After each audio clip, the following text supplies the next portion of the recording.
Good morning, everyone. My name is MightyStream. I'm going to do our March the 1st Spiritual Principle a Day in a Meditation. I hope you're doing well this morning. It's good to be with you. The title of the meditation for today, Self-Acceptance and Our Sense of Belonging. We learn to accept and love who we are, whether or not we feel like we match the people around us. That comes from the Living Clean book, chapter 2, Connection to Others. For so long, we wanted to be anyone else because we were uncomfortable in our own skin. Many of us felt like we didn't fit in anywhere. And it's no different when we first get to NA. We compared our insides to the outward appearances of others and drew the usual conclusions. All we could see were the differences, and no one looked like we felt. Not that we had a firm grip on who we were or even how we felt. As we observe in Living Clean, our identity was built on fantasy, who we could be, would be, should be, or even who we used to be. With precious little self-knowledge, it was difficult to build the bonds of human connection. Our ability to share with or relate to others was limited at best. We justified keeping our members at arm's length with assumptions based on old thinking and outward appearances. The outsides were what seemed to matter most. One member shared, "I shielded the scared little girl inside with spikes and leather. I looked for others with similar armor, thinking maybe we could be alone together." In recovery, we learn to act our way into better thinking. We begin by emulating people we admire and picking up new behaviors that seem to fit. We do the next right thing, knowing that we don't have to feel okay to be okay. We learn to practice love as a spiritual principle by simply listening to our fellow members. Sometimes we learn to love and accept others as they confront their greatest challenges. The new member, the recent widow, the cancer survivor, the parents fighting for custody of their children. We relate to their insides, their grief, their struggle, their vulnerability as they share their pain. Moments like these bring us back to humanity. The conditions of our own brokenness may have been vastly different, but we connect based on feelings. We let go of our old ideals about fitting in or matching those around us. The basis for our connections shifts to higher ground. Who needs to fit in when we belong? We learn to practice love and acceptance of ourselves and others a little more fully in this safe harbor of belonging.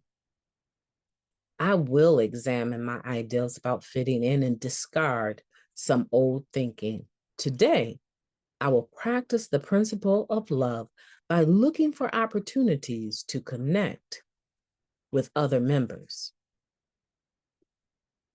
Let's take a moment of silence followed by the we version of the Serenity Prayer. Moment of silence now, please.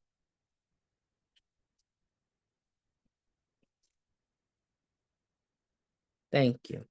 God, grant us the serenity to accept the things that we cannot change, the courage to change the things that we can, and the wisdom to know the difference. Just for today, please and thank you. The wisdom to know the difference. What we can change and what we can't change.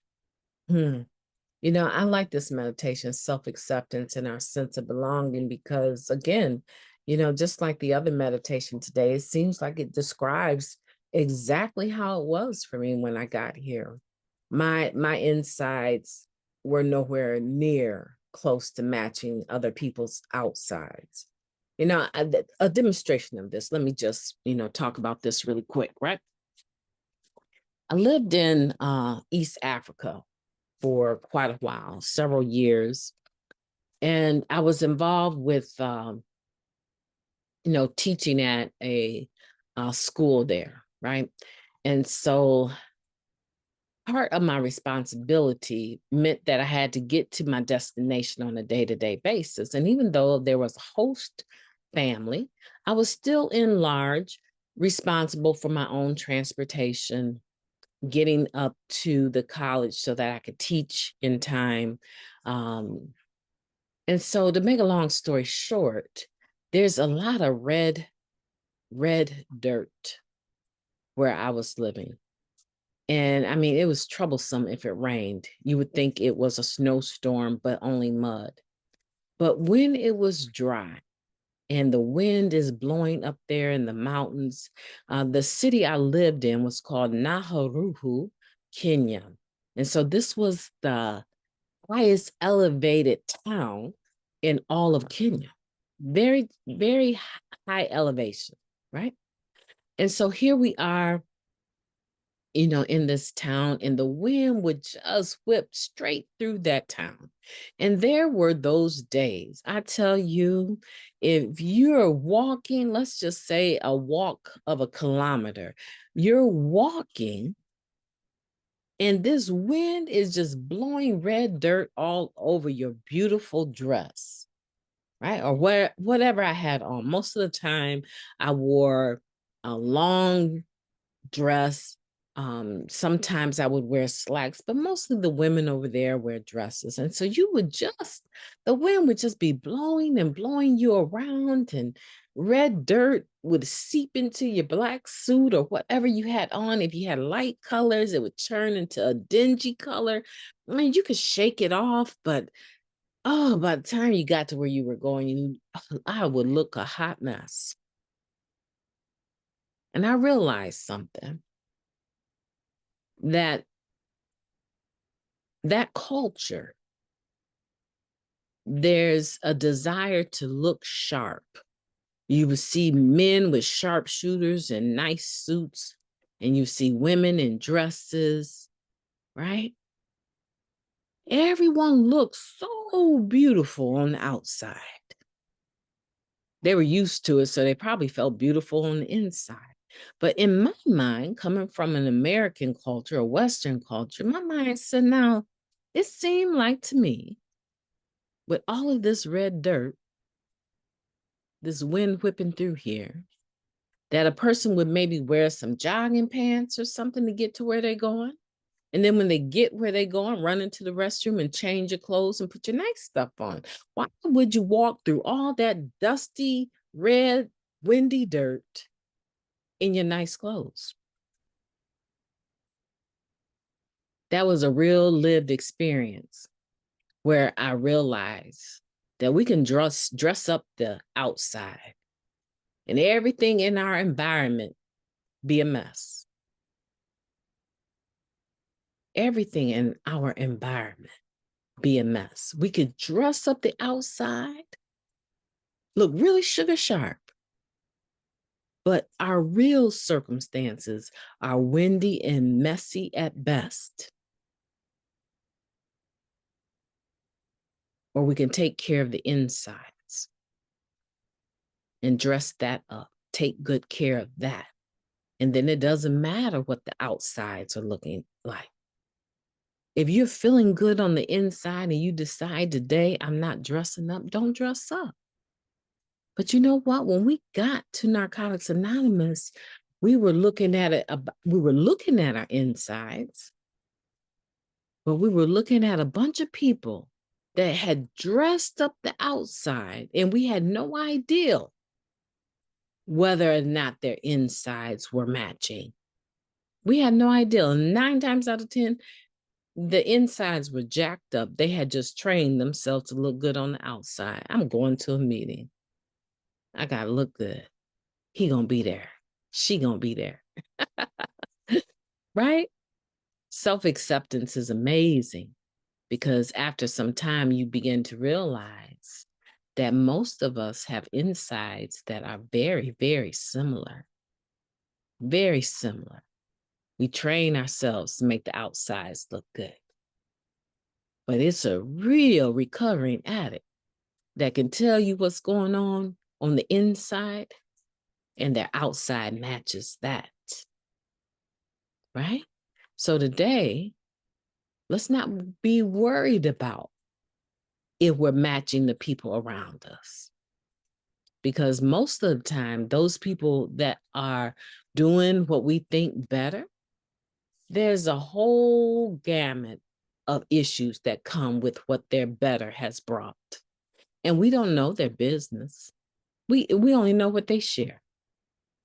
And so why would I waste my time trying to judge myself according to someone else's outsides when 9 times out of 10, the outsides came with a cost, and whatever that cost is probably has some pros and some cons to it. And I don't know their circumstance. So if you're listening today, what I want for you to do, right? I want you to go over to East Africa in your mind with me and imagine yourself all dressed up in a white suit or a white dress with red dirt blowing all around you. And it doesn't even matter because your inside is just as sugar sharp and beautiful, right? You're not disturbed by the outside appearance of anything. You're not impressed by the outside appearance of anything. It's the inside, because recovery is an inside job. And when you have that level of self-acceptance, the belonging, whether it is feeling like it's real or not, you don't allow your recovery to be shaken by it at all, because you already belong. You belong when you got here, because we'll tell you all the time, you are a member when you say you are. Today, let's look and examine at our ideals about fitting in and discard some of our old thinking. Today, let's practice the principle of love by looking for opportunities to connect with other members, not judge them, and not to judge ourselves. That's what I mean by having a beautiful day on purpose, being good to yourself, regardless to how you're feeling today. Because we all know it does pass, doesn't it? It does pass. My name is Mighty Stream. Have a beautiful day on purpose. I need to get my boys up, so I will be talking to you tomorrow.